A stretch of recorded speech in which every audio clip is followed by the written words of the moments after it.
Ladies and gentlemen, good afternoon and welcome in person or online to this event, Shaping Bio-Based Value Chains Through Cross-Regional Cooperation, organized by the Bioeconomy Pilot of the Vanguard Initiative for Smart Specialization. My name is Maurizio Bettiga, and I have the pleasure of hosting this event beside coordinating the Bioeconomy Pilot together with my colleague Ilaria Re, who is sitting here directing the streaming and the technology.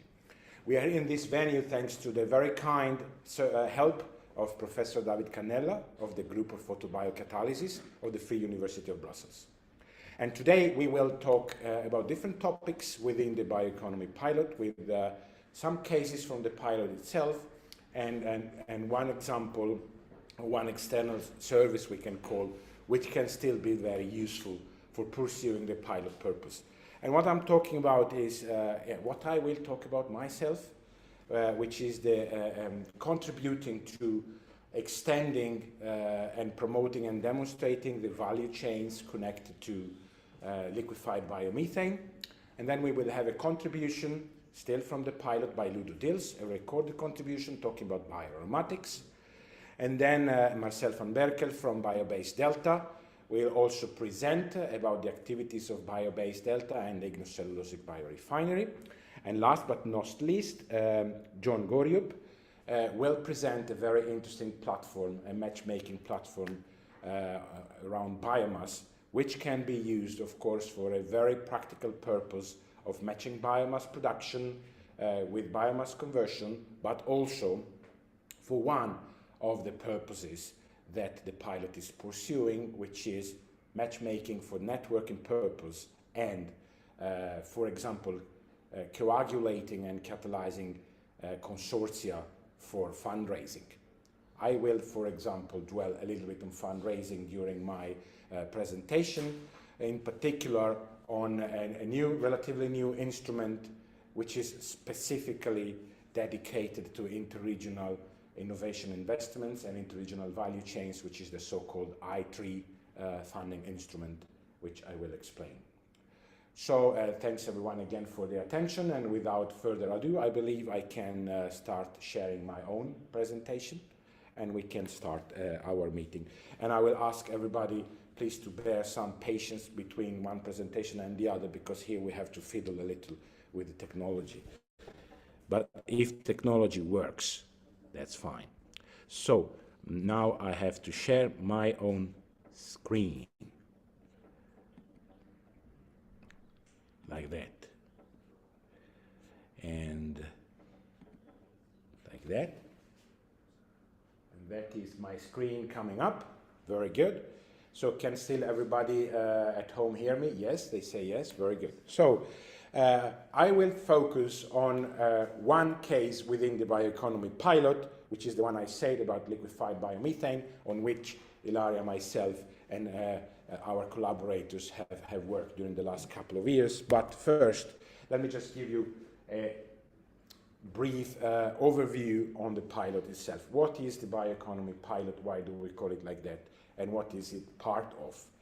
So the Bioeconomy Pilot is part of a European initiative coming from the European regions, which is called the Vanguard Initiative for Smart Specialization. The purpose of the Vanguard Initiative for Smart Specialization is promoting new industrial cases, promoting new entrepreneurship around innovative and strategical areas based on interregional cooperation and the smart specialization strategy. The Vanguard Initiative has different I have to say demonstration actions, but they are actually called pilots in different strategic areas. One of these is the Bioeconomy Pilot. The Bioeconomy Pilot is exerting its function around, at the moment, 4 main areas with the collaboration of a number of regions from around Europe. So we call these demo cases. So in this case, it works the other way around, as it has recently been suggested to me, that the demo is smaller than the pilot. So what are our demo cases? The demo cases are the one I will dwell the most on today, on liquefied biomethane. And then we have a demo case on lignocellulosic biorefinery, another one on bioaromatics, and another one on bio-based polymers and biopolymers. And you can hear it by yourself. These are critical areas around bioeconomy and bio-based production. So I will move on what we have done within the Bioeconomy Pilot for liquefied biomethane. So there you can see, well, sorry, it's a little bit small for those that are sitting here, but I don't expect you to read, just listen to me, it's going to be enough. So there's an overview or the summary or critical action areas in the pilot, which are, for example, suggesting and putting forward suggestions for policy development or knowledge transfer and networking. But one very important one is the one you see in red there, promoting business development and market uptake by, for example, supporting first-of-a-kind demonstrators, or helping small and medium enterprises, helping companies, helping interregional consortia to industrialize innovative and promising ideas. And this particular business development case and market uptake is what we have done in support of this specific project I will present today on helping a company realizing its objective of implementing a full value chain of production, distribution, utilization, and market valorization and marketing valorization of the utilization of an extremely nice and clean fuel for truck, which is liquefied biomethane. We call this project SMB LNG, and this project involved several actors, of course, us, the Vanguard Initiative for Smart Specialization, and a number of companies, in this case from northern Italy. And the driver of this company is the one with the red symbol you see there. It's called Gruppo Maganetti, and it's a small company in the very north of Italy, which is doing transport service by truck. And the vision of this company was to convert most or its entire fleet to clean fuel. And the company has been endeavoring to realize this vision and integrating its consumption part of the value chain with the production.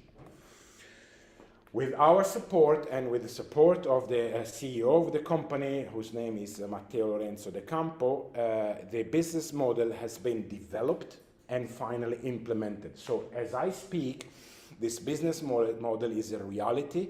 As I speak, there are trucks running on the road which are filling up on a tank station, which has been in turn filled up by biomethane, which in turn comes from, in this case, agricultural waste, in particular cow manure.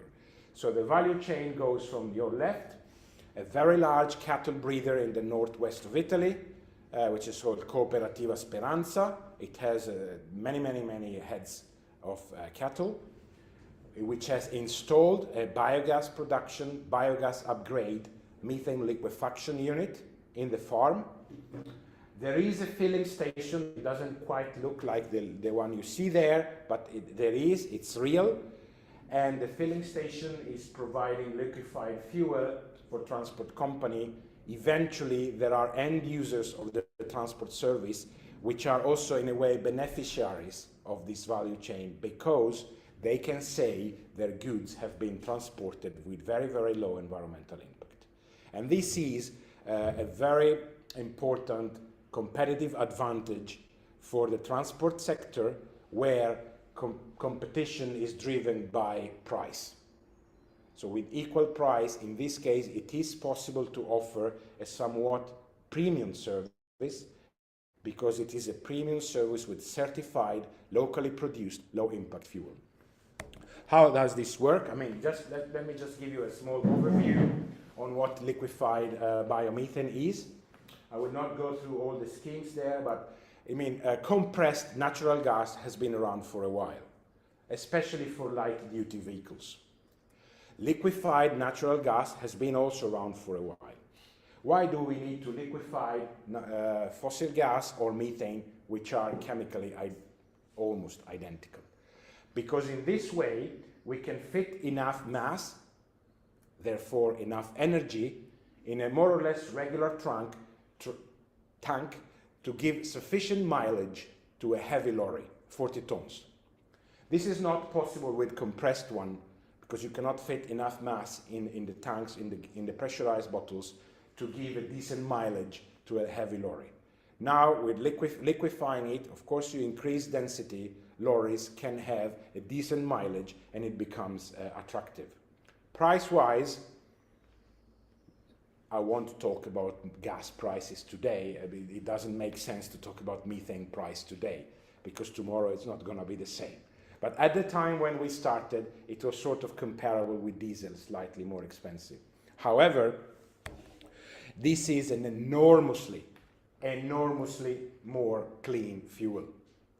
When you run on fossil LNG, you reduce, compared to diesel of course, you reduce of carbon dioxide, well it's fossil, so by somewhat 15% still because of efficiency, but you reduce nitrous oxides by 70% and particulate matter by 99%. So imagine the impact, especially in urban areas, that this has on society.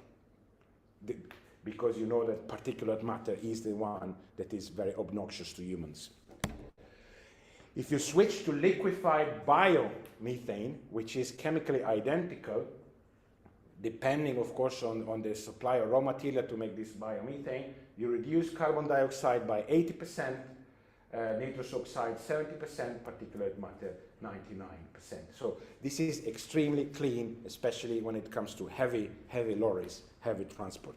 It has a very nice environmental advantage. So how did we devise, what did we do to help deploying this business model? The bottom line is that there is very little money in making biomethane. In contrast to what you think when you get your gas bill these days, if you get any, methane is cheap. And if you produce methane and biomethane, the margin is very little, which means that investments are sort of heavy, but risky. So what we thought from the beginning about this was to deploy measures to de-risk this for all the actors and use the integration of the value chain to decrease risk. So if you look at the flow of revenues, for example, in the case of the gas station and the fleet operators, well, the fleet operators buy fuel from the gas station, which means that in order to de-risk the investment of the creation of the value chain, in order to de-risk the investment for the construction and commissioning of the gas filling station, we had to couple this with some certainty regarding the fleet. This is a traditional problem regarding the switch to methane. In certain areas, nobody builds a methane filling station because there are no vehicles. In the same areas, nobody buys the vehicles because there is no filling station.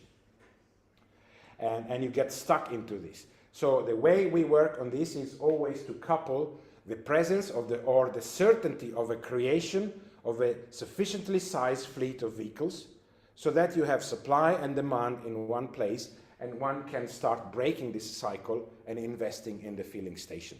So we had a transport company with its own fleet, so we were done with this. And a new company operating the gas filling station was created. Then we have another level of risk, which is the one of very relatively high investment for building the biogas production and biogas upgrade and liquefaction. So the whole package is more in the order of 9–10 million. In this case, it was more in the 1 or 1.5 million because the biogas production was there. It was only upgrade and liquefaction that was needed. But then again, if you are a biogas producer and a cattle farmer, and you have to go to the bank and ask 1.5 million, you have certain guarantees. You want to show that the risk of this investment is reduced.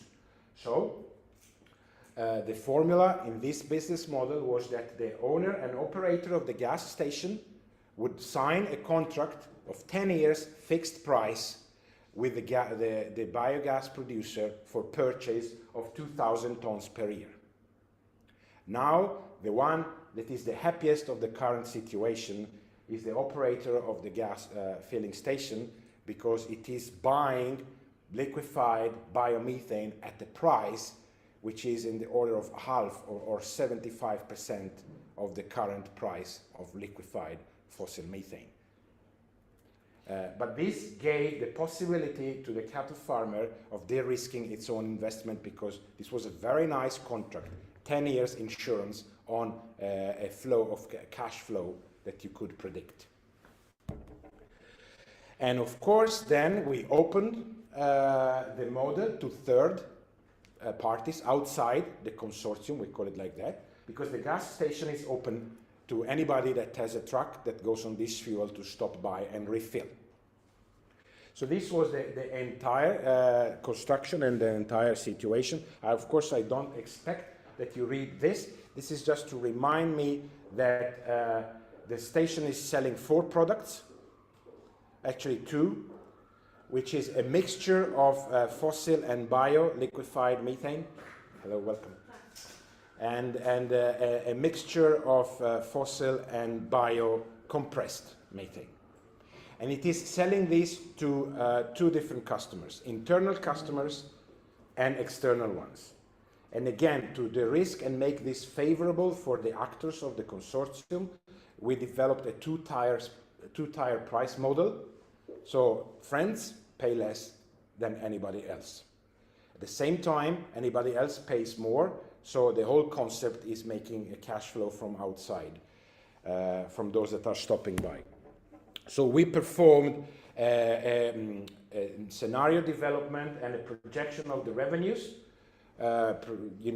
imagining that 25 trucks would stop by every day. We did this by interviewing operators of similar stations, and we projected revenues and net profit, demonstrating or at least making promising scenarios that show that, I will not go into the numbers, but the investment in this case would pay off within a decent time limit to support again the possibility of this investment. We made simulations on the robustness of this scenario to the number of fill up and different fluctuations in price.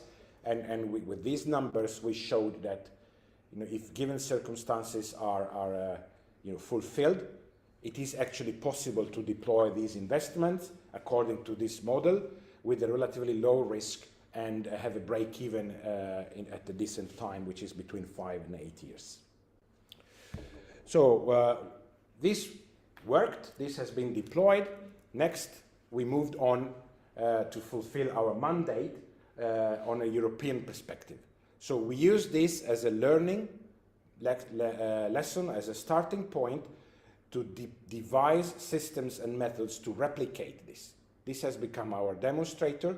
Now we have also real numbers coming in. And what do we do now to make this possible elsewhere? We have done this, or we have started doing this, thanks to the support of the Technical Assistance Facility, which we got granted first and then extended. And thanks to this, what I have to say is that what I have been telling so far, including the business plan development, has been done with the first round of support from the Technical Assistance Facility. And then thanks to the extension, we started working on the replication of this model. And the first product that we have produced, which is going to be published soon, I guess, within a few weeks or a month or so, is a manual for those that want to replicate the same business model in another region or interregional context in Europe. And in particular, we focused on Slovenia. Why did we focus on Slovenia? Because a series of circumstances. First, we had good contacts with relatively promising actors. And second, because it's there that this contribution is needed. I mean that this kind of value chain, this kind of business model is relatively well developed in other regions in Europe, and they don't need much of our help. But in Slovenia there is a large room for improvement, which we have verified after interviewing regional actors. So what do you find in this manual which we are publishing? It's these sections that you see there. So imagine that you are an investor or one of the actors of the value chain, and you find this interesting and you ask yourself, how do I do this in Slovenia? Is it going to work? Who do I do it with? So in our book, you find an overview on the biogas and biomethane market, and especially policy and incentives outlook for Slovenia, direct from the source. Then we have a biomethane production potential in Slovenia, so a section which is elaborating on the hotspots, large farms, food industry, wastewater treatment. Where are these located? How are they distributed? Is it possible for them to cluster? Where is the raw material, which is what you need? You need to do this you need to do this close to the source of your raw material, which is always waste material in this case. Then we have a suggested financial model, which is an adaptation of the tables I have shown you to the regional Slovenian context, and an estimate of the investment and numbers there that you need to evaluate that. Then we have an account for the current situation of large fleet owners and the fleets of trucks that are in Slovenia. This is important because if you have a fleet of 2 trucks and you want to switch to biomethane with 1, you have to be ready to replace 50% of your fleet. If you have a fleet of 100 trucks, it means that you are on average changing 10-15 trucks every year already in a turnover. So if you want to start, you can just start with 5 of these. It is not having a very large impact on the situation of your fleet, but you do have a fleet of 5 trucks that need fuel. So this is a very good starting point for a soft change. And then we have a list on identification of a number of partners and investors, which are again fleet owners, large farms, associations, clusters, etc. Finally, an evaluation of the risk analysis and assessment. We are further moving on to this to favor replication and adoption of different business models around liquefied biomethane with the work we are currently doing to coagulate and to coordinate a consortium to apply to this funding instrument you see on the screen. It's called For Friends I3, and it's called Interregional Innovation Investment Instrument, based on the Smart Specialization Strategy. Next cutoff, 22nd of October. And how do we do this? Let me just explain a little bit what this instrument is for. It is exactly for doing what we like to do, supporting demonstration, commercialization and scale up of interregional investments, high TRL, relatively high TRL. So really, making the move to be the first of a kind demonstrator or something like that. And so really in line with what we are doing for bio-based value chains, and increase competitiveness and resilience of EU value chains. In our case, it is promoting the shift towards a competitive bio-based production. When it comes to gas, well, we are working on this and with multiple purposes and with multiple aims. I will describe what we are doing for liquefied biomethane, but we are working on a consortium for biopolymers too, and our partners within the pilot are also working on bioaromatics, I believe. So I'm almost done with my slides. And where can we have an impact now that we have demonstrated that road transport is fine? We can have an impact on promoting underutilized or not well utilized raw materials. So if we focus on food waste as raw material, on food logistics, because we can connect it very nice, so it's going to be a very nice integrated value chain with food waste, food logistics, and you can operate trucks with the fuel. But when you upgrade biogas, you get liquefied biomethane, but you also get sometimes liquefied biocarbon dioxide, which can be used to refrigerate food trucks in a passive way. Then we are focusing and negotiating and interviewing and finding there is a very strong need in the area of industrial heavy emitters, such as aluminium smelters, glass factories. And we have done some numbers showing convincing evidence that given that certain circumstances are met, you can match the scale of the production of biomethane with the utilization that these operations have. You know, imagine switching from coal to liquefied biomethane, the impact that you have in the environment.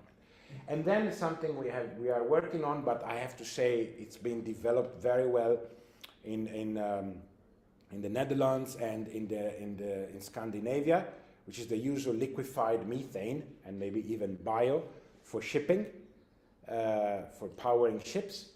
But what we like very much is the idea of focusing on riverine and inland transport, because you have ships with large ship engines transiting a few dozen meters from people's windows in canals, rivers, etc., and not in the high seas. So that's where we think we can have a social impact by promoting the deployment of this value chain. So we have already involved different partners from different regions: Lombardy in northern Italy, Apulia in the south, Värmland in Sweden, Lower Austria, which is obviously in Austria, Slovenia, Andalusia in Spain, and Baden-Württemberg in Germany. We are working with partners from with these different regions to make this. And this is a general concept. At the core, you have, of course, the technical demonstrators, and then we have, of course, an evaluation of the environmental impact. And as part of the project, then we have tasks to specifically do something similar what we have already done for Slovenia. So based on the data and the evidence that is coming from the technical cases, develop replication studies so that the package is ready.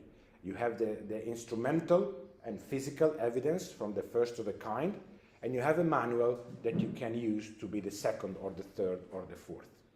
And we hope to deliver to society, you know, results that can be used, again, to promote the deployment of these new value chains. This was everything I had to say, at least for today. And I have to thank, of course, my colleague Ilaria and Martina from the Lombardy Green Chemistry Association, Matteo De Campo from Gruppo Maganetti, Anita Tregner-Milinaritz and Enrico Giorelli from Ecoris and the TAF support, and Maja Ferlins and Drasko Veselinovic from SBRA that helped us very much in investigating the case around Slovenia. I think that we can take questions maybe at the end. If there is any, you please post it in the chat. We will take care of collecting them. And I can then introduce the next presentation, which is a recorded one from Ludo Dils and Vito here in Belgium. But first we need to thank you for your presentation.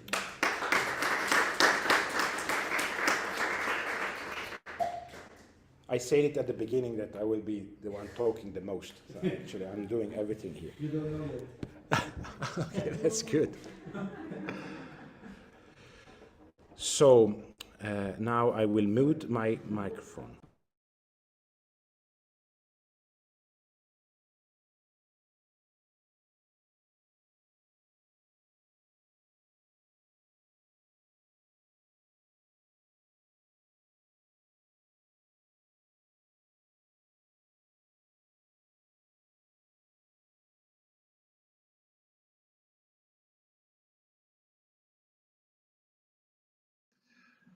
Good morning, everybody. I'm Ludo Dils. I'm the leader from the Flanders region for the vanguard case bioaromatics, and I first of all would like to apologize very strongly for not being present in person today on this very interesting day on shaping bio-based value chains through cross-regional cooperation.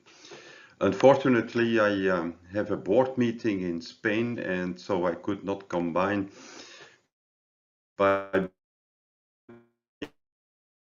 being present in Spain and being present in Brussels in the same time. So therefore, I try to give this presentation in a recorded version, and of course, at the end, I will show you my email address, and I'm open for all kinds of questions, suggestions for collaborations, and so on. So let's move on. So we are working on a case on bioaromatics.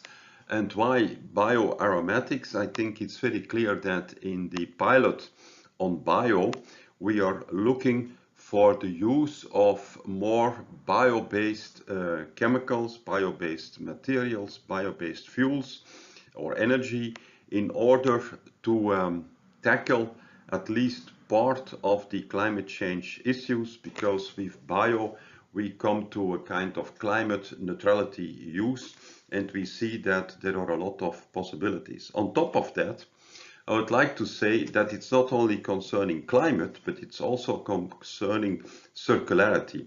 And indeed, if we look to plastics, for instance, in a lot of cases, the aromatic plastics are plastics with very high functionalities. So they are very important in their use in construction, in automotive, but also in packaging. In a lot of cases, we use aromatic-based materials due to the fact that they are very functional, that they can be used for a very long time, but also they can be recycled very strongly.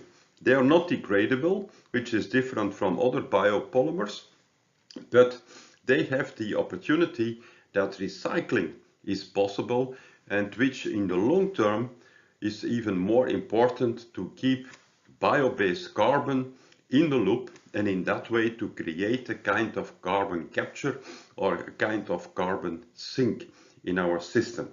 So that is why we took the initiative to set up value chains over the different regions in Europe to see what is possible if we develop aromatic molecules that do have a bio-based origin.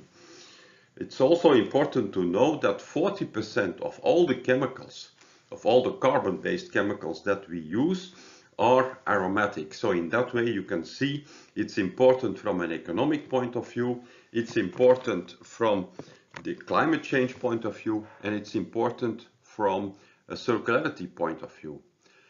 But developing this kind of new bioaromatic molecules is quite difficult. It's a risky business in a certain way, because a few years ago nothing existed, and now we see a full development in Europe, but also in other regions in the world. We see that people are on the move towards this new kind of developments, and we see that a lot of industry is very strongly interested, but hesitating a little bit to take all the risks, and in that way collaboration in the framework of Vanguard is extremely important. And I will try to give you a little bit of a glimpse of what we are doing, what is possible, but especially also invite all other stakeholders, other regions, etc. to join us and to take part in this very nice business and development. If we look to biomass and we want to use the different materials in order to produce aromatics, then of course we have to focus on the biorefinery, and more especially on the lignocellulose biorefinery. And there we have a few possibilities.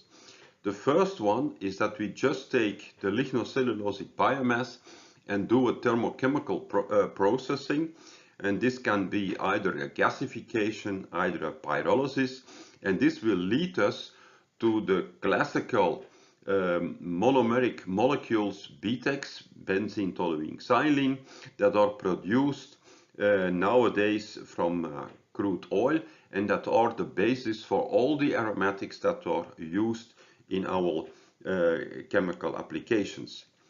The other approach is that we do a fractionation of lignocellulose into lignin and carbohydrates. And then we can take the lignin and do different kinds of catalytic depolymerization. This will lead to mixtures of monomers, oligomers, dimers, and some longer molecules. And this can be further fractionated or can be just used as a mixture. And on the other end, we have the carbohydrates, and these carbohydrates can also be dehydrated via an acid catalyzed process and in order to make furans, and then we can develop further this furan chemistry via Diels-Alder chemistry and make different specific monomeric molecules. In some cases also some heat is generated, and this can also be developed, of course, as an extra application. The idea of working together started via the Shared Research Center BioHorizon, which is a collaboration already between two regions of the Vanguard Initiative, which is the south of Netherlands and the north of Belgium, which is Flanders. And by setting up this Shared Research Center under the name of BioHorizon, we have the ambition to set up an array of commercial bioaromatic production facilities.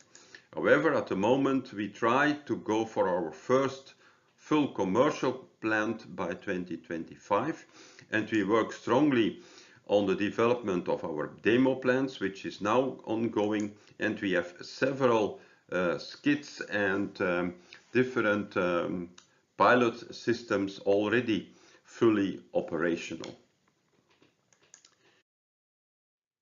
So our primary business model development is based, as I just told you, on the Shared Research Center BioHorizon, from which the whole initiative started.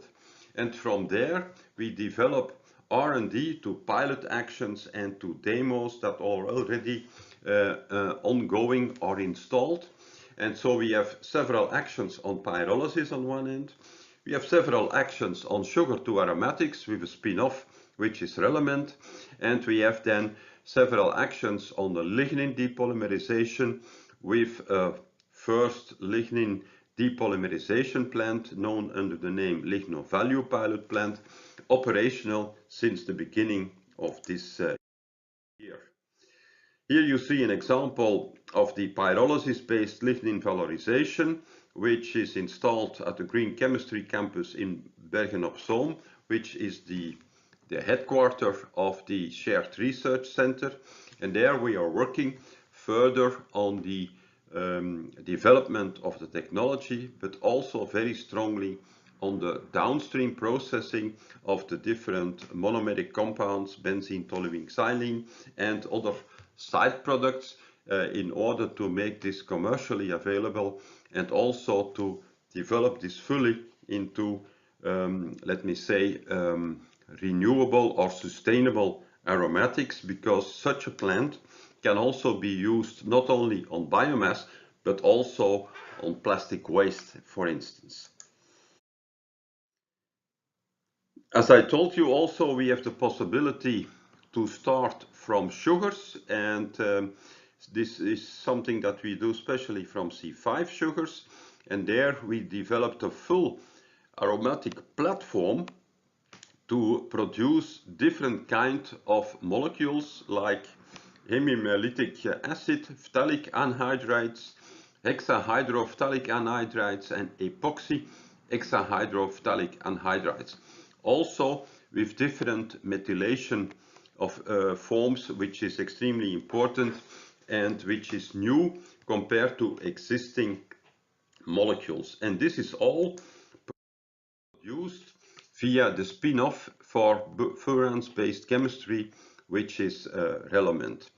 So this company is now producing all these different molecules and is providing these different molecules to all kinds of users, and the users can now have access to amounts up to 10 kilograms without any problem, in order to develop further new kind of chemicals, new kind of coatings, of resins, of polymers, you name it. And so this is a collaboration with many different companies in order to develop further applications.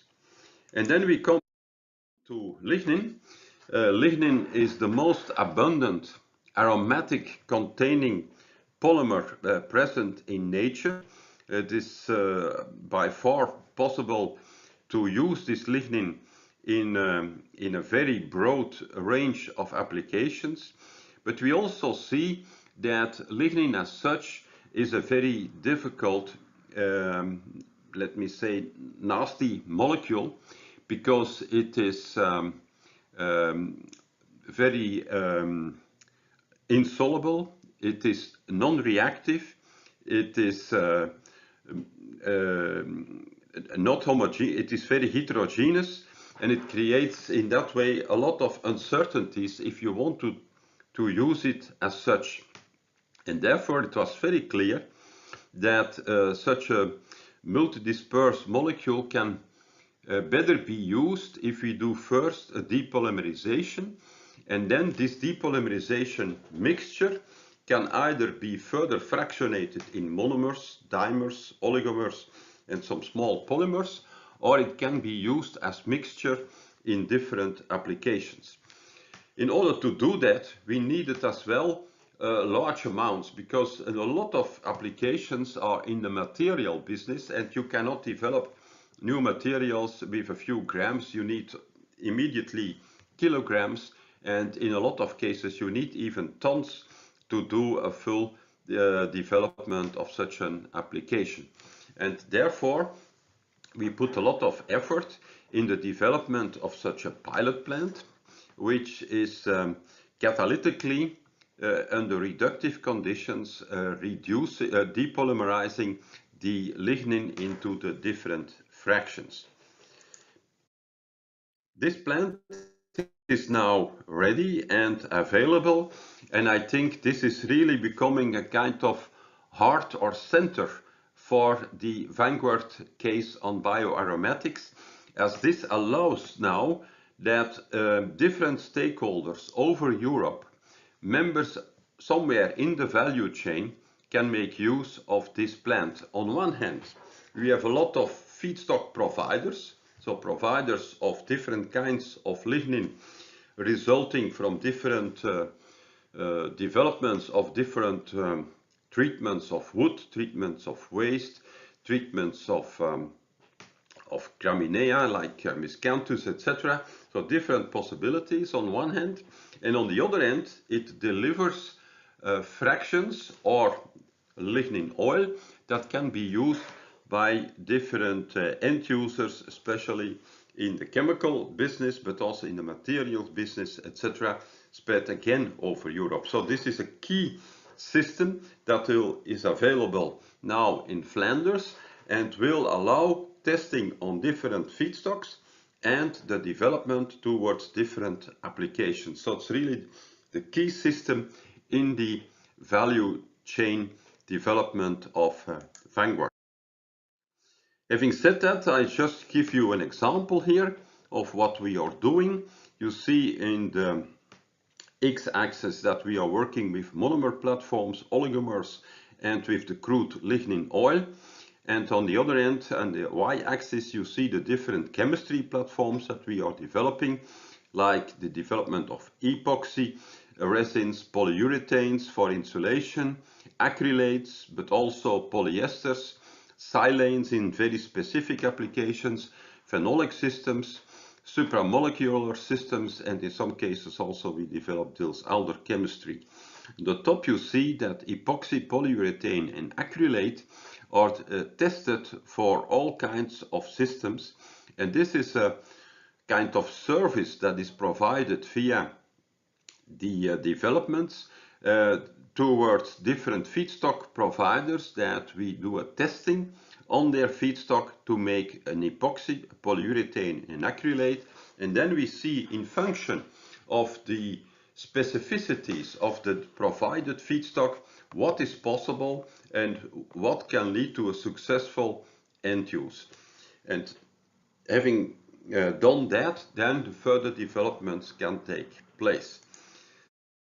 Speaking about further developments, I can say that BioHorizon was a starting position, so it was a collaboration between two regions, further, it was then expanded in the bioaromatic agenda of the big cluster between the Netherlands, Flanders and North Rhine-Westphalia. And now we are doing this collaboration on bioaromatics in the agenda of the Vanguard bio-based pilot. And in that way, we can develop bioaromatics in a regional but also international setting. And it started, as I can say, from a strong chemical region, which was the Antwerp, Amsterdam, Rhine-Ruhr region in the center of Europe. But now it is expanding towards the south, it is expanding towards the north, towards the east, etc. So this really allows a full development of this kind of value chain, and you see it here a little bit, where you see different partnerships that are still moving. So you see in the center the region, the Netherlands with North Brabant, Flanders and North Rhine-Westphalia, but you also see other regions in Germany like Saxony. You see Finland with Helsinki, Ulcima, regions in Austria and Slovenia, in Italy and Spain. And you see that it is really setting up a kind of family of collaborations over Europe. At the moment, the collaborations over the value chain are ongoing with 8 application companies, 7 clusters and ecosystems, very typical for Vanguard, an end user, 13 feedstock suppliers. I already mentioned in the framework of Vanguard that this is very important. We have several investors, and also we have a lot of process stakeholders, so different companies that develop new processes that are linking in Vanguard towards this system to see where their process can be used in the further developments of the different applications. Having said that, I can show you here, but this gives you just an overview of the different potential applications. You see there are also different kinds of lignin available on the market with different prices. And in the aim of this initiative under Vanguard is also to develop the right application in function of the right feedstock or vice versa, and to come to full commercial system. In that way, I would like to give you a few examples. One of the examples that is close to the market is the use of lignin, mostly as such, but in some cases also a little bit modified in applications like bitumen, where at the moment there are several roads already installed in the Netherlands, 2 in Flanders, but also in Latvia and in Sweden. And you see that this is an application that is really ongoing to commercial applications, and it allows to use quite bulky amounts of lignin on one hand, but also to use waste products of the depolymerization further into these applications. Another example is the BioResal project, where classical phenol formaldehyde resins like Novolac and Resol are replaced by lignin formaldehyde resins, and this leads to the different developments of resins, but also to foams, and you see this can be done with different companies already, where we are really looking to the replacement of crude oil or fossil-based phenol by lignin quite successfully. Here you see some first results where you see that thermal conductivity and friability, especially, so it means resistance to fire, are very well on target, whereas compressive strength was not on target, but in fact this was not an important target for insulation material. By the way, insulation material is a chemical or chemical polymer that we will need the coming years still very strongly in order to make our houses in Europe climate neutral or nearly climate neutral. So the most abundantly needed polymer for the future will certainly be all kinds of polyurethanes and foams in order to insulate and protect our housing. And so the ability to make it bio-based will be in that way extremely important. Another project is about the use of methylsilane polymers that are used in sealants, adhesives, coatings, especially for construction, transportation, and in industry. And there we try to replace also to blend the lignin with the methylsilane polymer, which is not so easy because you must make it miscible.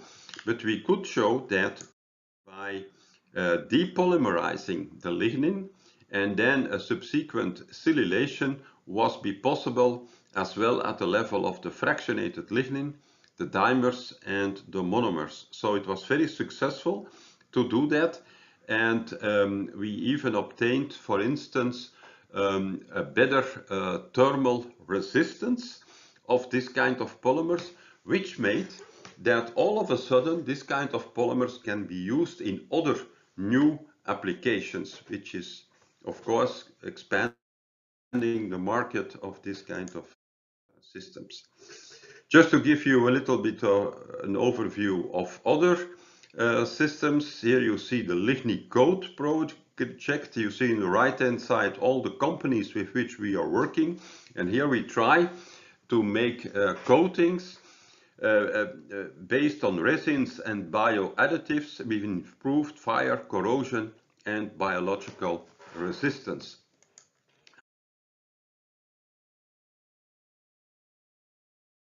Project is viable, where we try to BPA, so bisphenol A, by lignin-based formulations in epoxy resins. And again, we are doing this very strongly with all kinds of companies in Europe over the value chain.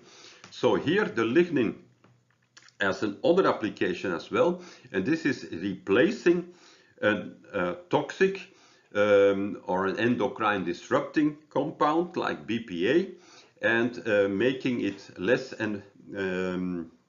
or more environmental friendly in a way that it replaces a molecule that creates a lot of environmental problems, and by replacing it by a natural one, we go to a reduction of about 100 times in endocrine disruptive activity of these new materials. Finally, I can show you another example, which is the Align project. This is a nice project also that must be seen in the framework of Vanguard, where we started with a German funded project, a BMBF funded project for all different German partners. But in the framework of Vanguard, it was decided to make it international via collaboration with Flanders, especially with Vito, but also with the lignin first process of KU Leuven in Flanders, in order to develop different applications of biomass coming from softwood and hardwood. And so this project is just finished, and we are now looking forward to further extension of this project in order to develop further the different applications. Also, we set up a cost project, which is a kind of networking project on lignin, and you see all the countries that are involved in this project, which is quite interesting. And you see also that there is a huge attention to this kind of a new development, and this network on sustainable valorization of lignin is really expanding very strongly and putting a lot of attention to this vanguard approach as well. We need certainly also some more concrete suggestions by other regions, and so in that way I would like to invite you all to contact us and to come with some new suggestions. But you can already note as well that on 6 October 2022 this year we will have a kind of official opening of the Lignin Value pilot plant, on which you are all invited. And in front of that opening, the day before, we will organize a Vanguard meeting on the lignin applications and on bioaromatic applications in the broad sense. We are also working on several new projects, and we look strongly forward to suggestions by different regions, different suggestions that can be made by academic people, but also strongly by different companies as well, big companies as SMEs. We really are looking forward. Having said that, I would like to thank you for your attention. If there are questions, it's a little bit difficult to answer them immediately, but please send me an email and I or my colleagues will try to answer you as soon as possible.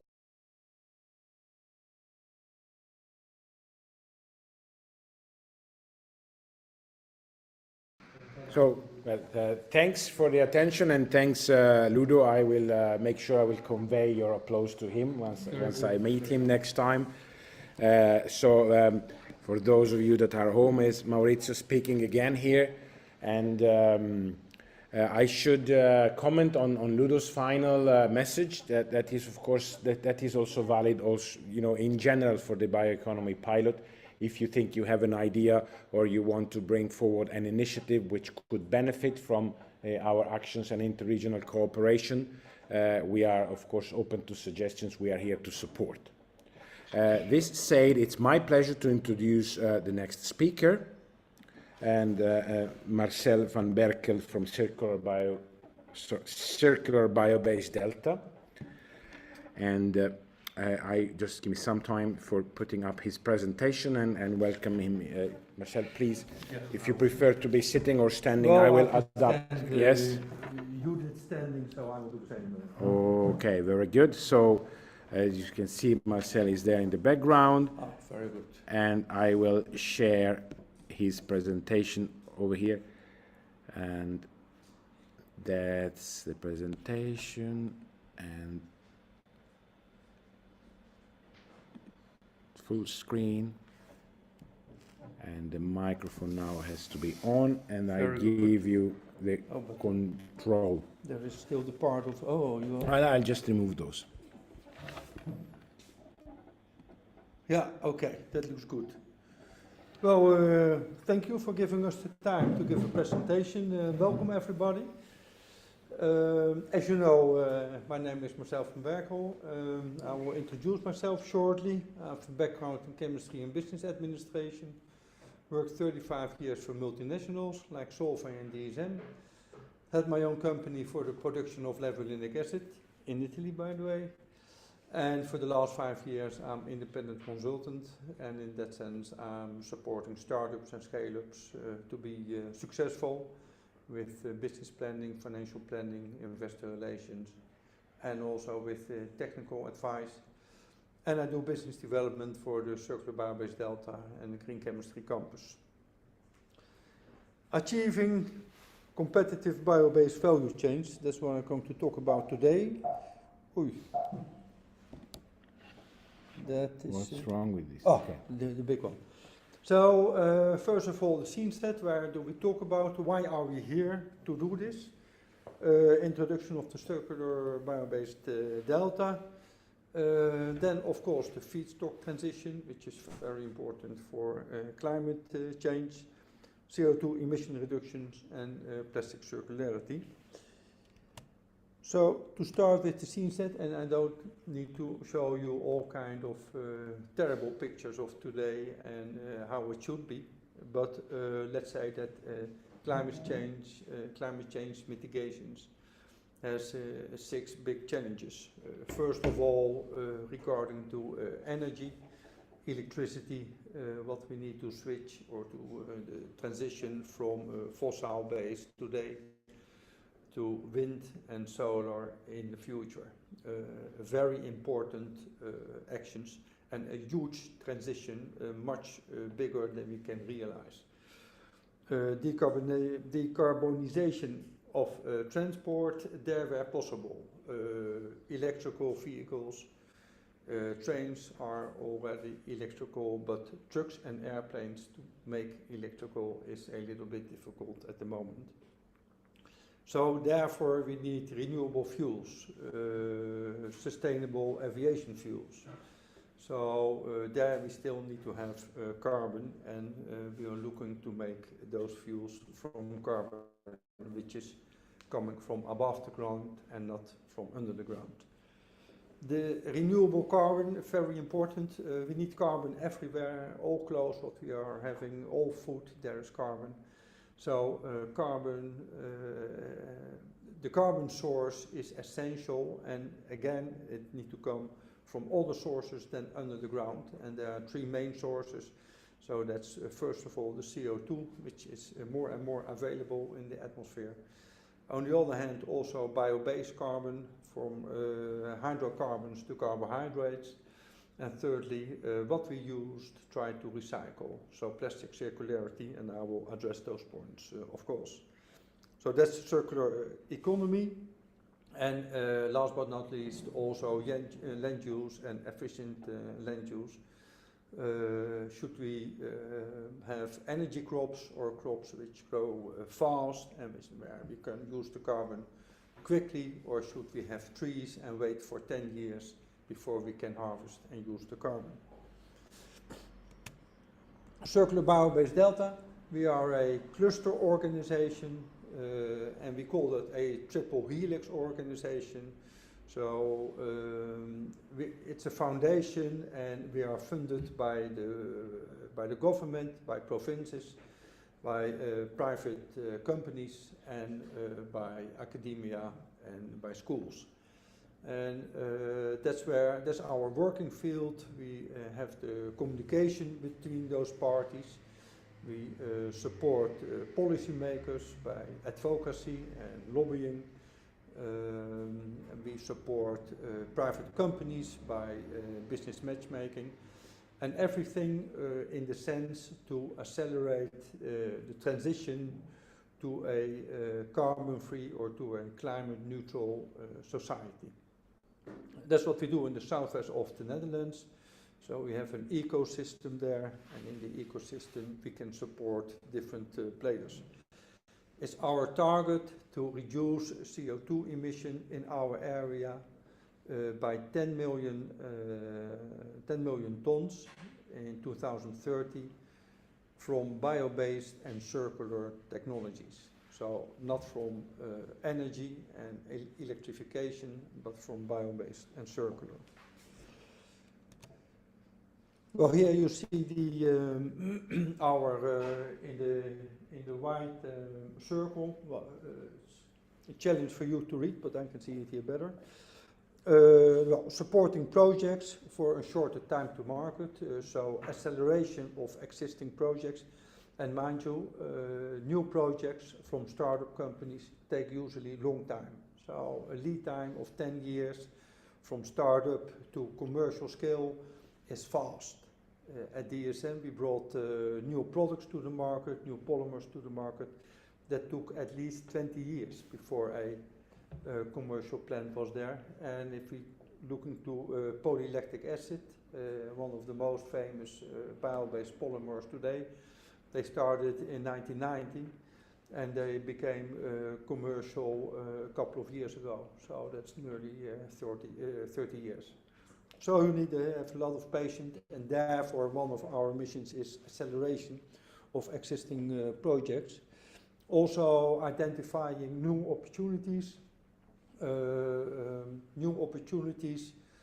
to accelerate the feedstock transition, and one of them is circularity, especially chemical recycling. In that sense, we also set up a large project, and I will show you more details about that later. Facilitating collaboration, so we set up network events, and we create business matchmaking between small companies and large companies to let them pitch and to let them introduce their new innovations to large companies, so large companies can adopt them. And that is more and more the trend nowadays, that large multinationals, on one hand they do their in-house research, but on the other hand they look to startup companies with brilliant ideas and follow them and adapt them there where feasible and where relevant. And thirdly, or fourthly, as I said before, we have an active lobbying or advocacy instrument. That's why we are here in Brussels today. Not only here in Vanguard, but also in the bio-industry consortium, where I was this morning and tomorrow again. So we are active in different cluster organizations or other type of organizations. Well, what you see here are the services which are usually provided by cluster organizations. This is from a study from the University of Montreal, who have done a study how cluster organizations can be successful and why are they successful. Well, you see here the different services we are offering to our members and to our parties in our ecosystem. Some of them, wow, that is not so good to read, but I can see them better, but you get the handouts later. So there are different services like management support or technical analysis, economical analysis, acceleration of getting permits, networking events, knowledge exchange. So that are some services we apply directly. Some other services like in the sense of intellectual property and patent writing, well, it's not our specialty, so there we are outsourcing those activities. Well, here you see an overview of our ecosystem. We have about 27 top locations. Think of application labs or application institutes for biopolymers, for natural fibers, for natural colors, for lignin, as you earlier mentioned. The BioHorizon program is also in our area. We have research centers or innovation centers like the Biotech campus in Delft, like the Green Chemistry campus. The bio-based pilot plant in Ghent is not so far away. Furthermore, we have universities like in Delft and the high school in Breda. Big seaports, Moerdijk, Terneuzen, Ghent, of course, also Rotterdam, and innovative parks or industry parks where you can not only have large commercial installations but also smaller installations. Well, and there's a shortage of that. If you start with the lab, then it's easy to do your experiments on a kilogram scale. It's also a lower TRL level, but if you become bigger, then you need a larger scale, and pilot scale is still relatively small, but coming to demo scale, that is usually up to 10,000 tons per year, or a little bit larger or less, but they have sufficient space. Those installations are expensive and preferably brownfield situations are preferred because that are lowering the investment money, are lowering the capex.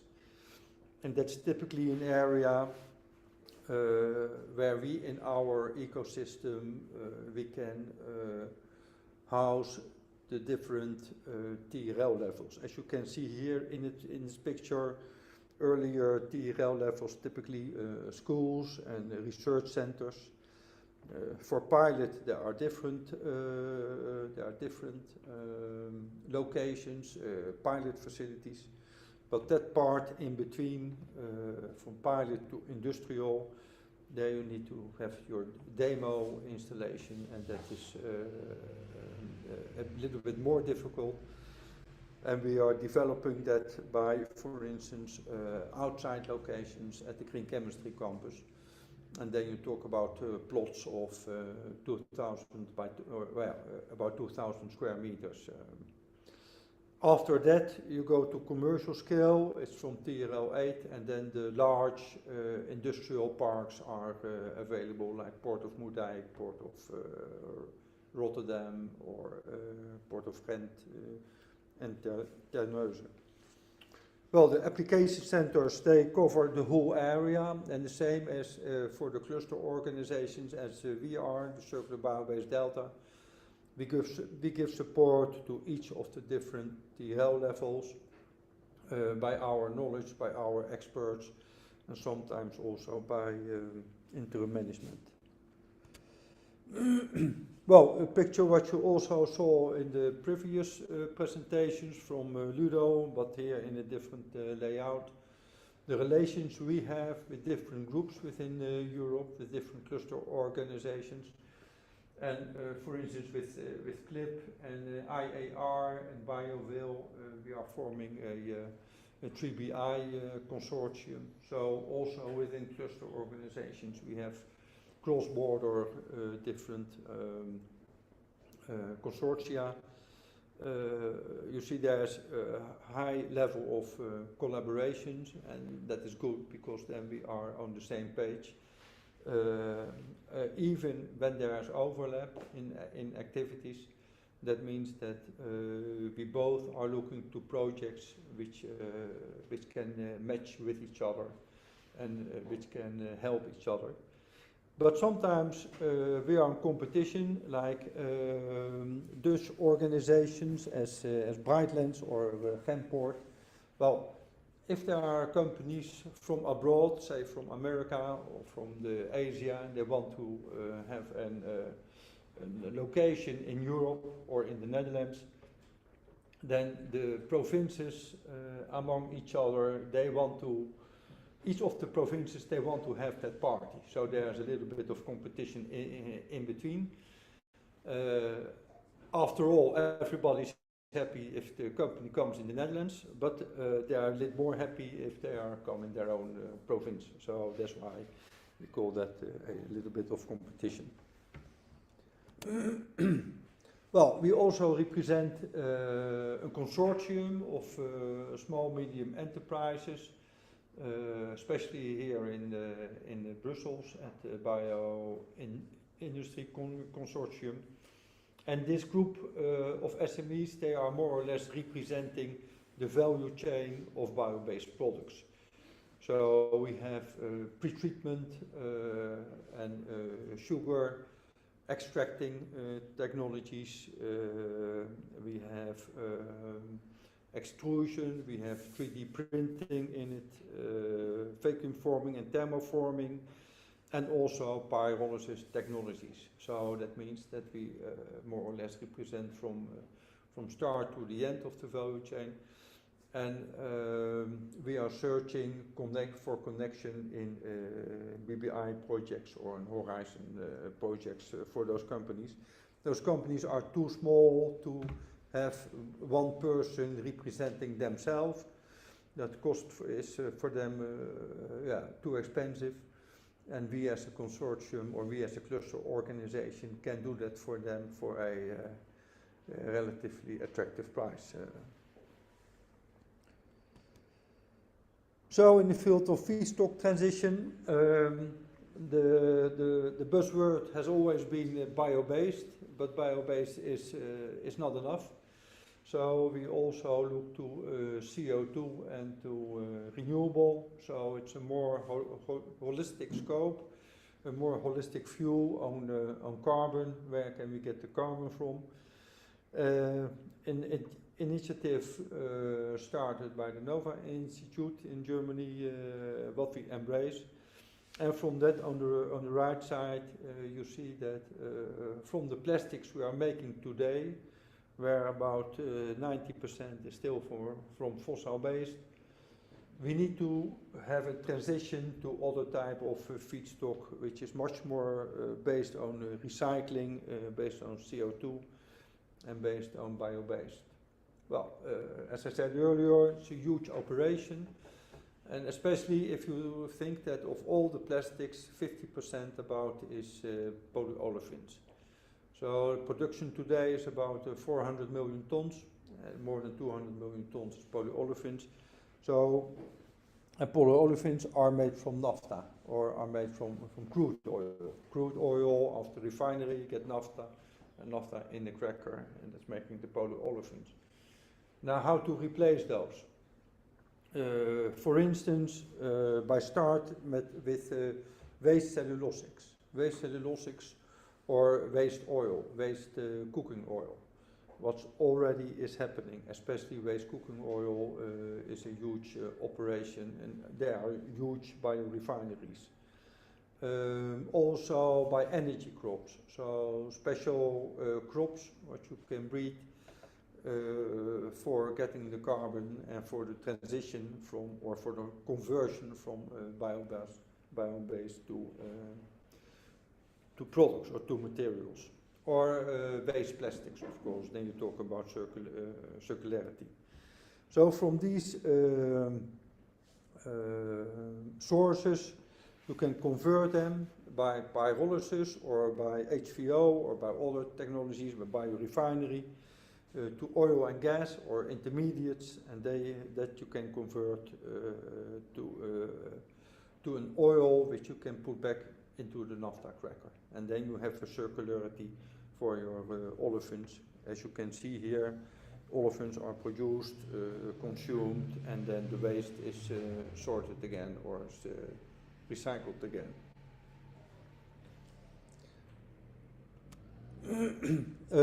Talking about biorefineries, we have some very large biorefineries in the Netherlands. Neste and Shell are very active on that field. Neste has finished with the 500,000 tons. Shell is building one with 850,000 tons, and also UPM has announced to have Rotterdam as preferred location for their HVO plant. HVO technology, that means that you take used cooking oils or edible oils and you convert them, you crack them into naphtha or biodiesel. That's one way of a biorefinery. There's also another way. It's developed by DSD or IST Green Chemicals, where you take sugar beets, which you process directly, and you take the sugar out and use the sugar directly for fermentation. So not by the conservative process of making crystalline sugar. No, the sugar beet is first smashed together, or it's first washed, of course, and then crushed, and then the cells are destroyed or opened by a vacuum explosion process. With that process, the sugars are free in your solution or in your broth, and there you can do your fermentation directly. For making ethanol, it's quite straightforward, because afterwards you can do distillation and take the ethanol out by distillation. For other products like lactic acid or citric acid, it's a little bit more complex, but still doable. So it's a technology which is under development at the moment, and also embraced by the circular bio-based delta. Well, I already mentioned there's a lot going on also in the field of chemical recycling. Different companies looking to the Netherlands. Neste, for instance, they start a chemical recycling plant of 40,000 tons in Vlissingen. Shell was active with Blue Alp. Sabic is active with plastic energy. So different large companies are adapting technologies under development, but there are still a lot of other pyrolysis or chemical recycling technologies, and I think that is the I will, but on that I will come later. First, we address the point of CO2 emissions. Here you can see, as we are representing 3 provinces, you can see here the emission, which is large in the 3 provinces, as I see quickly about 90 million tons. In the left bar, the grey is for other purposes, while the blue is for energy, and the orange is for industry, or comes out of the industry. And there you see that, for instance, in North Brabant, industry part is very low, but in the other 2 provinces, the industry part of CO2 emissions are very high. So there we need to have a focus on the industry to reduce the CO2 emissions, and for that we have identified potential technologies, about 20 potential technologies. I understand it's hard to read for those who are sitting here. And by the Economic Institute in Delft, they have calculated how much CO2 can you reduce by the different technologies. Well, we are following those technologies and also accelerating them. Then you can see some are stopping with further development, but others are further increasing. And that is what you can see here. How are the different technologies contributing to CO2 emission reduction? So the technologies in red is typical chemical recycling. Think of pyrolysis, gasification, but also depolymerization. C1 chemistry, think of production of methanol, for instance, especially from also by gasification from house waste. And biofeedstock and green chemistry, which are the green bars, and there you see that that gives a large part of CO2 reduction, CO2 emission reduction. So for us, that is an indicator also where to focus on, which technologies give the highest CO2 reduction, emission reduction, and that are of course the technologies where we need to focus on and where we get the highest results. Some examples of all the projects what we have in the upper right corner, Chaplin, where we are replacing bitumen, fossil-based bitumen in asphalt with lignin-based bitumen. So with lignin, and by that technology we can replace about 50% of the oil-based into bio-based.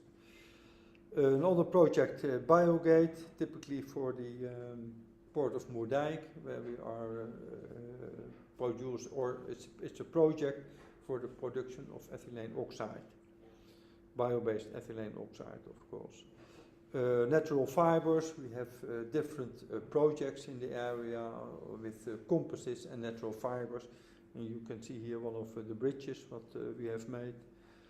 The IST-DSDs, the process of the sugar beets, of advanced sugar beet processing.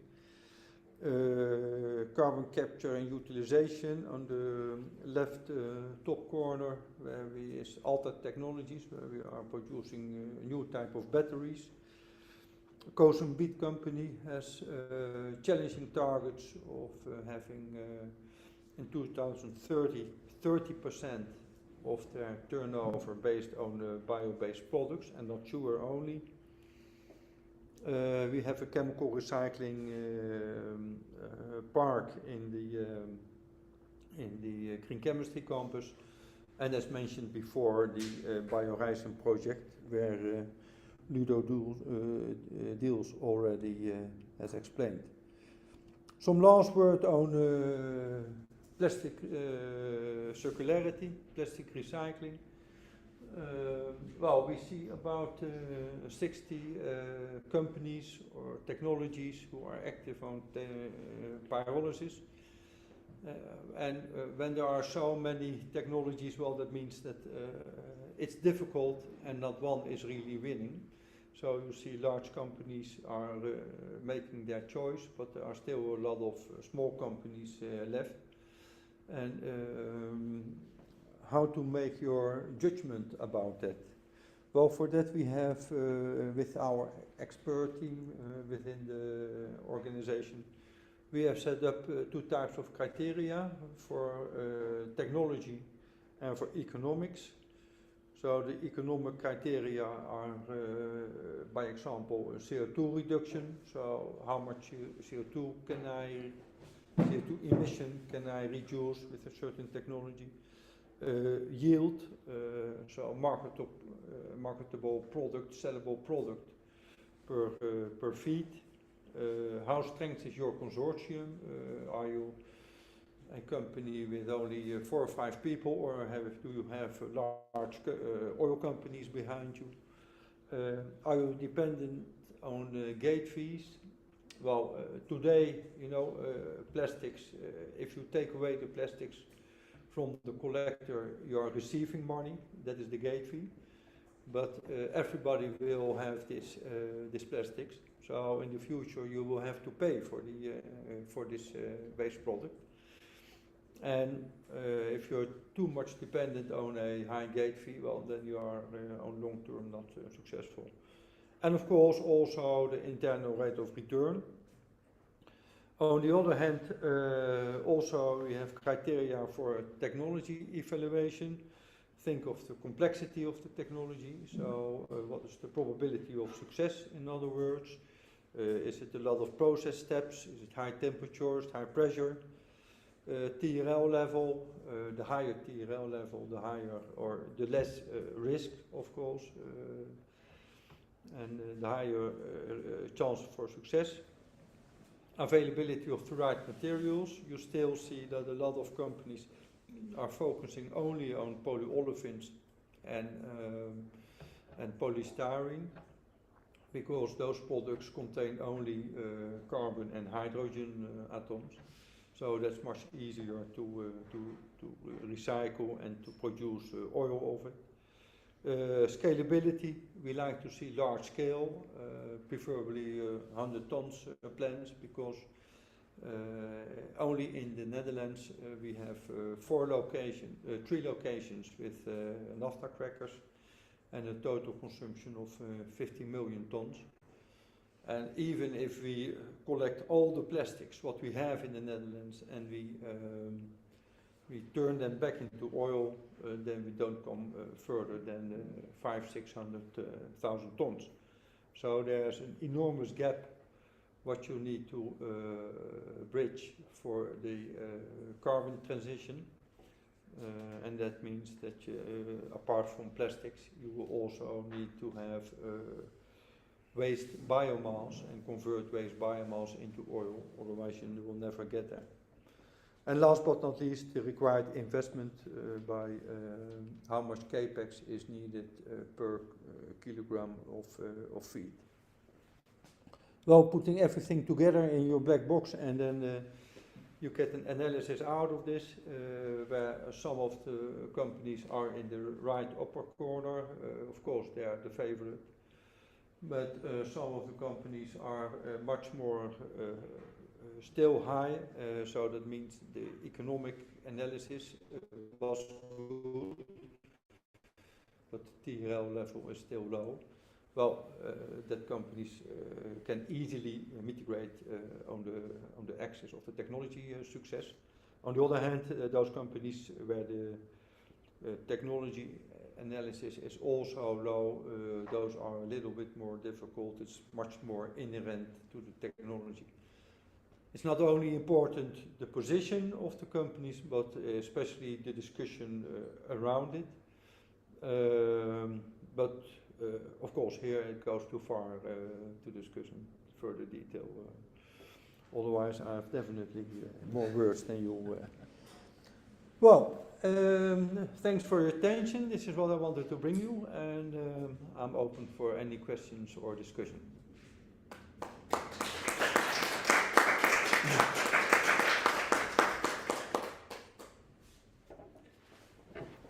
Thank you, Marcel, for this very nice presentation. And I think we can move on to the presentation from our guests from online.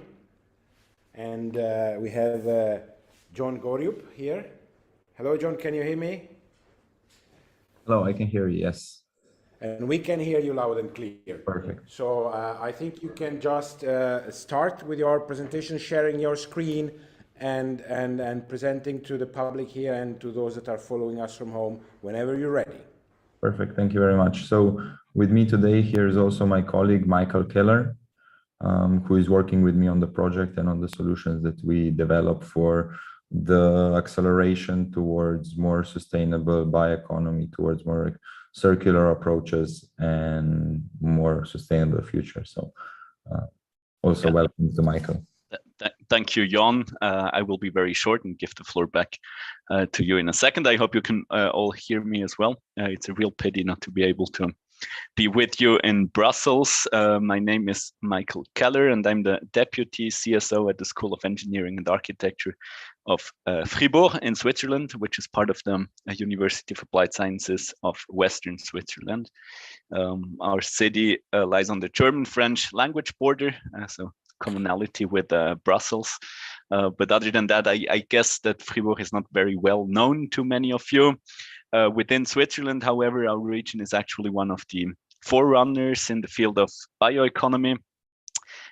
We have an interest in bioeconomy and bio-based value chains that are stemming from an economic history that is really rooted in an agrarian economy and agrarian production, and still today agri-food is actually one of our key sectors. And so quite naturally, alternative use of biomass resources and concepts such as circular economy have always played a very significant role for us as a region within Switzerland. But with this, our region is of course not alone with the potential for such bio-based value chains. We have seen a lot of very interesting, I have to say, examples this afternoon. So thank you for this. Very specifically for us in the Swiss case, we're of course surrounded by other alpine regions, and these alpine regions are now recognized as very innovative in the field of bio-based solutions to address environmental and societal challenges. So for us in Switzerland, within this alpine context, we have really recognized this as one of the great innovation opportunities for the years to come. And we have started to collaborate as a Swiss partner very closely with a lot of alpine neighbors on bioeconomy issues with our university in the last years. We're also very active in the European strategy for the Alpine region, USALP, macro-regional strategy, active in different framework programs with institutes from our university in these fields, and also Interreg projects. And one of the big challenges that we have identified in all of this recent work on bioeconomy solutions is really that if we want to turn ideas, concepts into practice, into pilot action, what we need is concrete tools and support services for the companies and research actors that are involved in this. And it was with this aim that we initiated a specific Interreg project 4 years ago, an Interreg project that was called Alplink Bioeco, Alpine Space Interreg, a project with 15 partners, among which was the Lombardy Green Chemistry Association that is organizing this fantastic agenda this afternoon. So we have this long-standing collaboration with them. In this project, Interreg Alplink Bioeco, that we started, we really wanted to develop very hands-on solutions and digital tools that can help to bring together specifically biofeedstock producers, intermediate processors, product developers, even brand owners, everybody that might be a part of bio-based value chain. So looking for digital tools, ways to actually provide hands-on solutions to bridge the gap that we have in value chains, to identify new ideas for value chains, identify the actors that can get together in such value chains. And it was in this Interreg project, Alplink Bioeco, that we developed a software called the Value Chain Generator. The software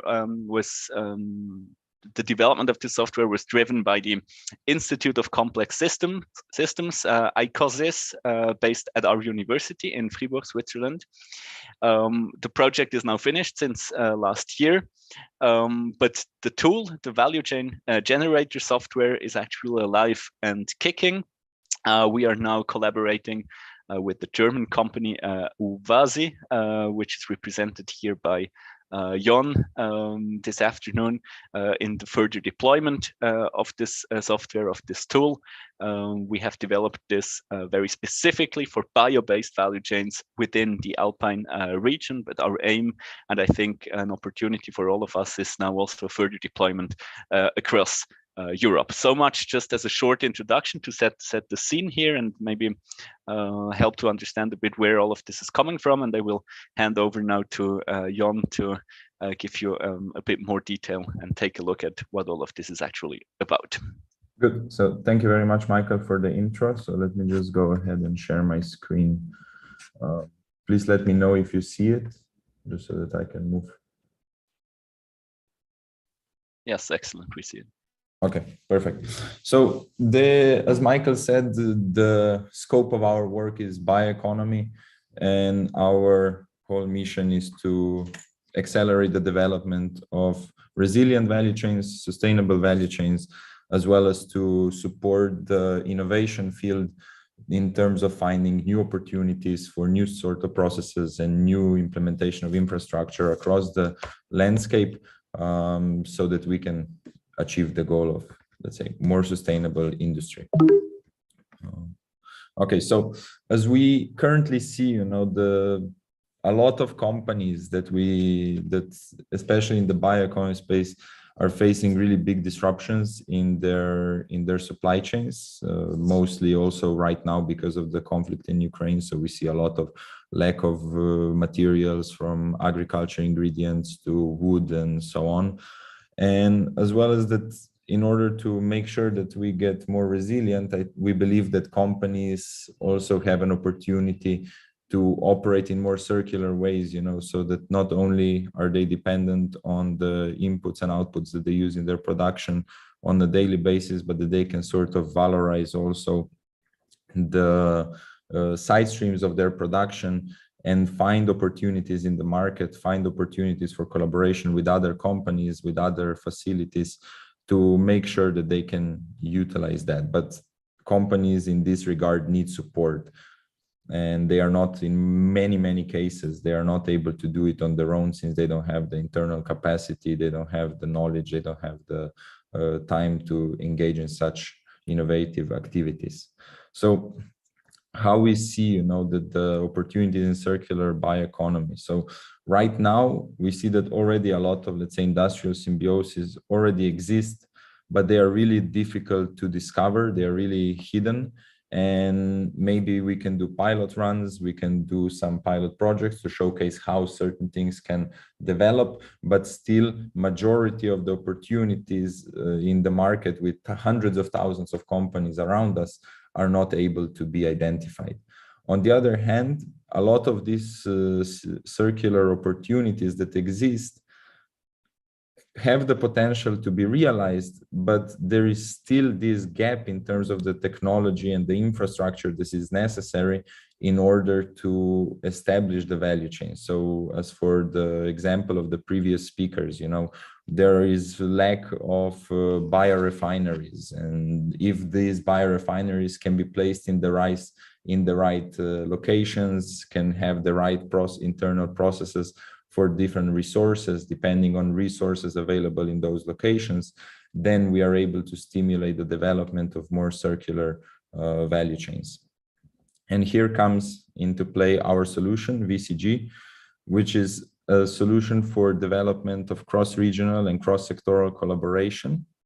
And what VCG does is that it has an overview of different companies and their different resources in different regions, and it allows then people who are, let's say, involved in different R&D projects, people who are involved in cluster management, who are involved in regional development agencies and such facilitation organizations, to explore opportunities for these companies, both on the upstream and downstream of their value chains, to find potential partnerships in the supply chain with exact companies, not only to say this type of company can be a good partner in the supply of such a resource, but to find really exact type of companies in terms of, okay, they have the right resource, they have it in this and these quantities, they can be a good processing, they can be a good partner for one other company in our value chain. So this way we can really speed up the search for collaborative partners and for this supply chain partnership development. And at the same time, by using AI, we are really able to find innovative models of collaboration between companies that have maybe not been identified before. So maybe we know of a case where there is a cattle farm that can supply the waste from their operations to a biomethane producer. But we believe that there exist lots and lots of different opportunities for this cross-sectoral collaboration that still has not been discovered before. And now having, let's say, an overview of different resource availability on different companies, we are able to find such opportunities for collaboration. So how does VCG work? The initial phase is about doing the resource stream mapping. So in order to get a better understanding of where resources are available, who are the companies that have who are using certain production inputs, who have some internal processes, like they have the right facilities, and then on the output, what are the products that they are selling to the market, and what are the side streams of their production.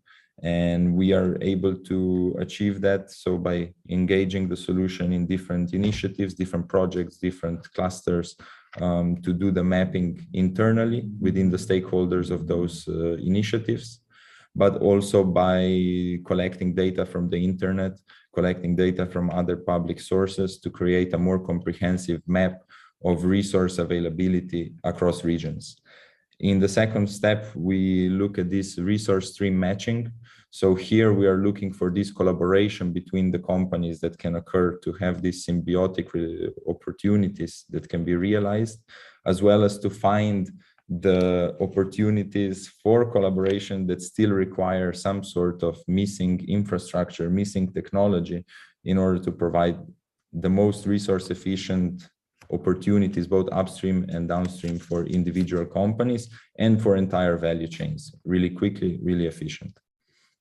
So Biolink Explorer is our solution for finding the different collaboration opportunities in the market.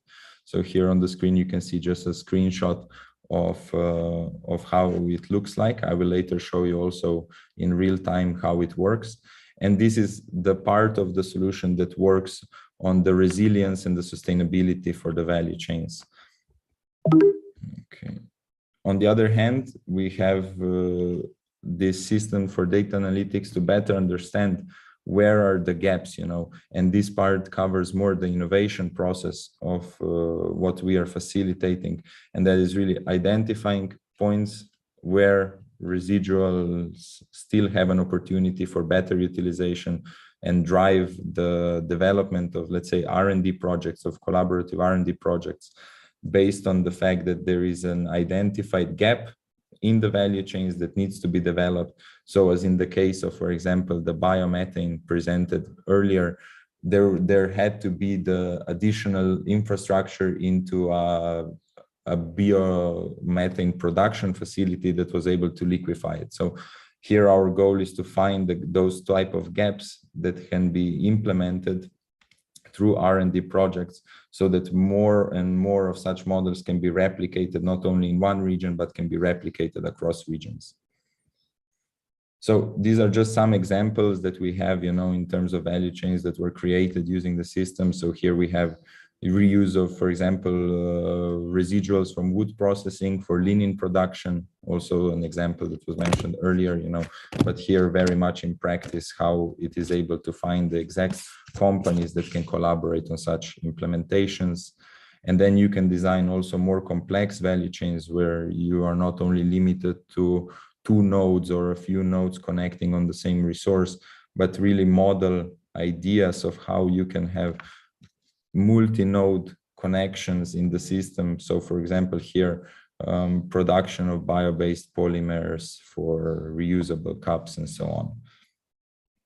So in terms of our network, as Michael said, we started with the Alplink Bioeco. So we are currently engaging about 68 clusters, mostly in Central Europe, and about 2,000 companies. And this year we are working with the German government for distribution of the system in Germany, especially in the biochemistry space and also in the agriculture value chains, as well as with the Nube Alliance, which is going to cover the let's say the part of the Europe that still is a bit detached from the other networks available. We are also implementing this within multiple Horizon projects, Interreg projects, and so on. So we provide it as a solution not only to existing projects, but we can also participate in newly developing projects where the application of this can sort of be the infrastructure behind it to find such collaboration opportunities. So the output that we want to contribute to the project is to really help speed up the process of identifying these opportunities for development of value chains in a more sustainable manner. So now I would just like to also share my screen just to give you an impression of how it really works in person. So I have a demo database that I can share with you just so that you get a feeling for it. So can you see my screen? Yes. Okay, perfect. So this is the part that I mentioned earlier in terms of the mapping of the companies. So mapping of the companies means, not only to have the basic information about the company. So, okay, they are located there. This is their maybe NACE code, their industry. Those are the type of information that we will soon be able to collect automatically from the internet, and we'll be able to have hundreds of thousands of companies in the system. But where we really believe that the mapping has to be done is in terms of the inputs, processes, and outputs. So this is an example of a company that uses some wastewater and algae to create some biomass for fertilizers, for biofuels, and some treated water that can be used in the agriculture, irrigation, and so on. And then once the mapping is done, we are able to have this Biolink Explorer, which allows you, to find opportunities for value chain, for supply chain collaborations, both upstream. So you can find, let's say, targeted suppliers, and we predict, knowing, let's say, the history of how this type of companies collaborate between each other, a prediction score, so that we can have the highest possible accuracy in terms of a potential match, both, let's say, as a supplier of a specific input that I need in my production, and which can be either a byproduct of a production, or it can be the main product. and then also to search for every company in terms of who can be the potential off-taker. So here we have, this microalgae supplier can supply somebody who is doing natural polymers, biopolymers. It can maybe find someone who produces biodiesel, which is in this case higher ranked because the biodiesel will have a higher applicability. Maybe it's easier to produce, more readily available market for such solution. So biodiesel producers is going to find producers of fertilizers, of biogas, and so on, so that we can really speed up the process of identifying such solutions, both on the market and on the supply side. So you can really build cross-regional and also, cross-cluster, let's say, value chains very quickly, identify good opportunities, and then instead of searching, try to spend the time on the implementation of these value chains instead of the searching. And here is where, we want to contribute by providing really high quality leads on both supply and demand, so that projects can focus more on the implementation of such solutions rather than on the exploration of potential leads. So that is it. I just wanted to give you, like a quick overview of what the solution is. Hope you have like a more practical view of it as well now. And as previously said, we are very much open to provide this as, let's say, a digital solution for any type of initiative that is working in circular economy, that is working on value chain development, that is working on valorization of waste, or even simply on the mapping of resources, to provide analytics and provide, let's say, insights in terms of what type of projects can follow up from there. Yeah, thank you very much. And if you have any questions, more than welcome to talk about it.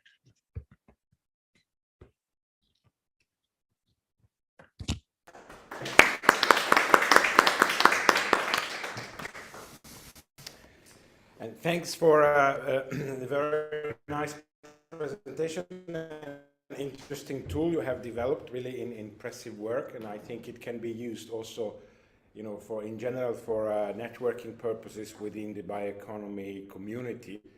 So I believe that. Pardon? No, my microphone is off. No, I can hear you. So, I can hear you. So thanks again. Yes. Okay. Very good. Thank you again, and thanks everyone for the attention. We have come to the end of today's meeting. If you have questions or curiosity, you can of course address directly the speakers. You will find their email and contacts in the presentations. And you can otherwise contact, of course, directly Ilaria and myself as organizers of the event. Ilaria, please help me remember if there is anything else I have to say, or it's just time to say thanks, everyone. No questions from the audience? Okay, so perfect timing. Thanks to all the speakers again. Thanks to myself also. and thanks for those that came all the way here. And see you next time, and please contact us in case there is anything we can do. There is a question from the audience. I noticed that somebody taking notes when they were talking about the opening of this new pilot in October from the Vito.